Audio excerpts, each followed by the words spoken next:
Alright, so I think it's time to demo where this is at now. I think it's pretty much ready to go up on the workshop as is. I've greatly increased the function and logic. It was actually quite a thing to code up all this logic, but you can see some logic out here. This is all just for flight control.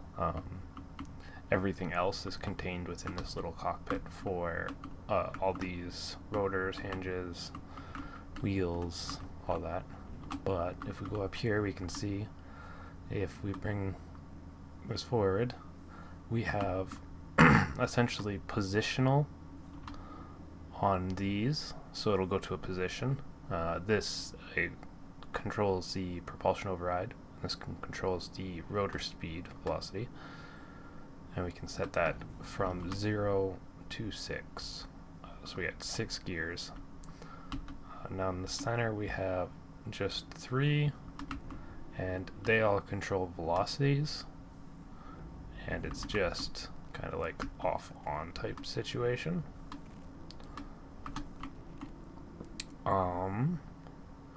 But you can see there should be steering here as well. Yeah, steering. Depending on if you need more steering than that, you can just go into wheels and increase steering angle. So like if we go up to 40, we'll get more.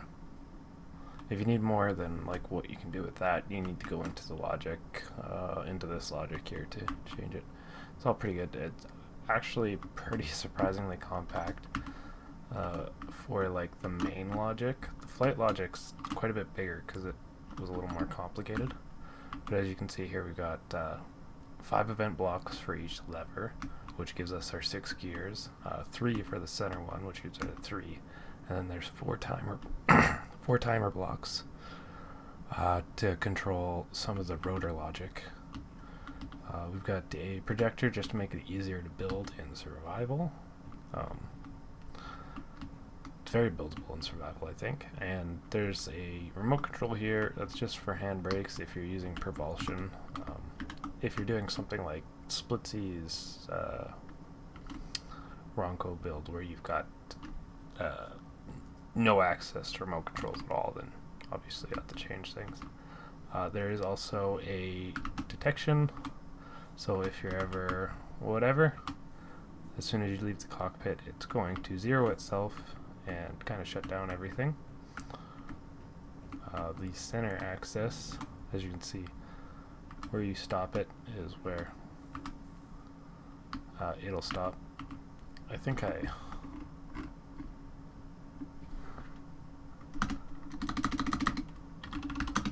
was playing with this.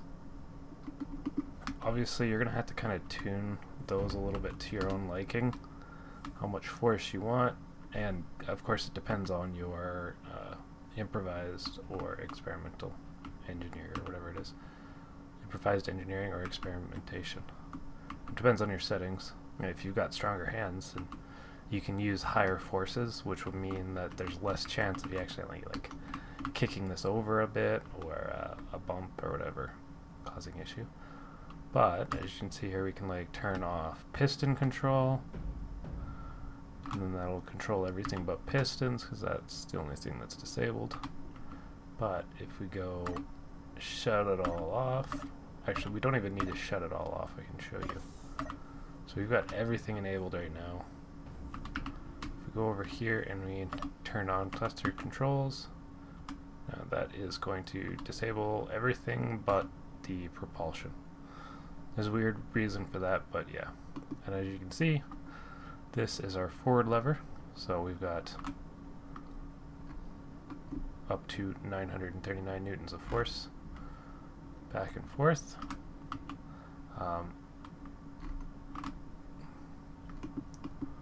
Computer's lagging a bit right now. If you want to go backwards, you do have to click the reverse.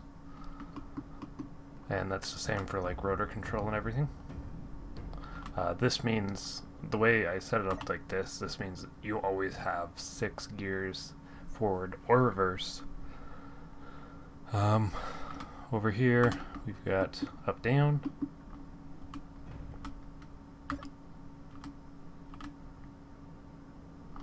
as you can see, and you can see here when I've been kind of standing here adjusting, sometimes this gets shifted over. Unfortunately, that's one thing. You can lock this. Of course, there's still lever locks if you want to lock everything. Those do get bypassed when you leave the cockpit. It recenters even the center axis to center. Because I was in thrust there, you can see all the thrust logic has been turned off. And then finally there is some logic here for like gyro control. So let's pitch.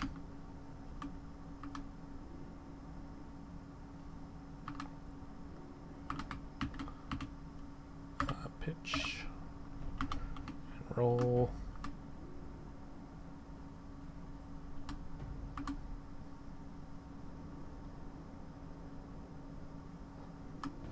It's it's all there. I think it's steering on there. Yeah. But yeah, everything's kind of here. So you can see if we go to turn on control rotors, you can see it's going one way, and that just means you get that full range of motion in both ways. So basically the buttons are as this, pistons, wheels, stuff like that. This is a E-stops, just in case you don't want it to reset all the time. This button is unassigned, so there's still room there. Because the flight logic is, there's quite a bit to it. To control this stuff, there might be ways to condense it down, but yeah, I don't know. It's kind of hard to find more spots to put buttons in this without making the cockpit kind of unusable. But the best place I've seen so far is taking out these 2 blocks and replacing it by a triple, which will give you, if you do it on both sides, an extra 6, and you can kind of cover it. I think you can cover it with these. Actually, no, you can't cover it with those. And you will have to adjust the rotor displacement to bring it out. But you can do that to get a few more buttons.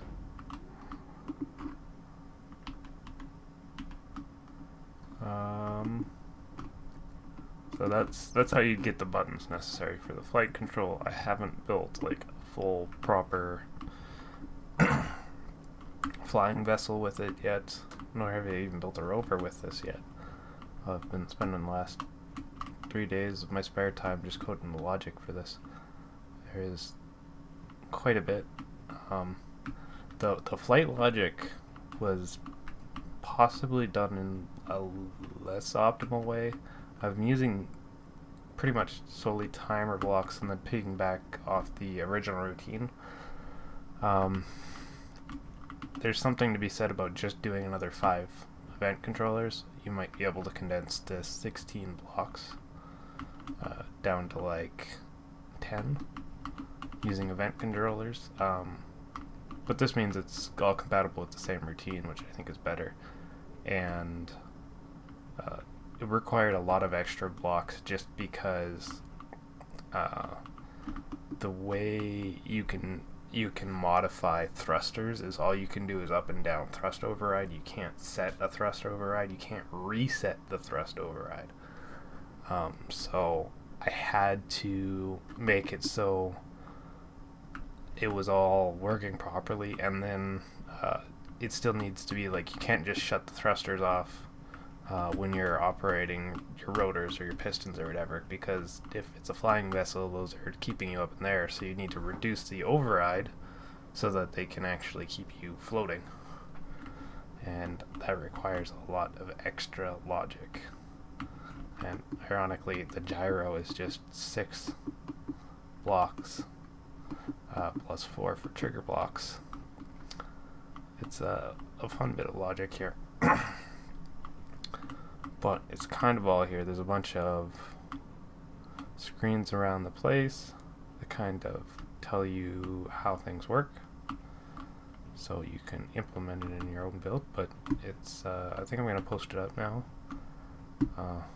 Hopefully I'll get some time to make my own creations with it, but it's definitely, you've got a rotor connector here, so it's easy to connect it up to like a large grid build. You just want the small grid cockpit on a large grid build, where you can just, you know, build right off the back of it and create your own ship or rover, or add it onto, yeah, whatever. It's supposed to be modular. That's the whole point. Nothing else to say, so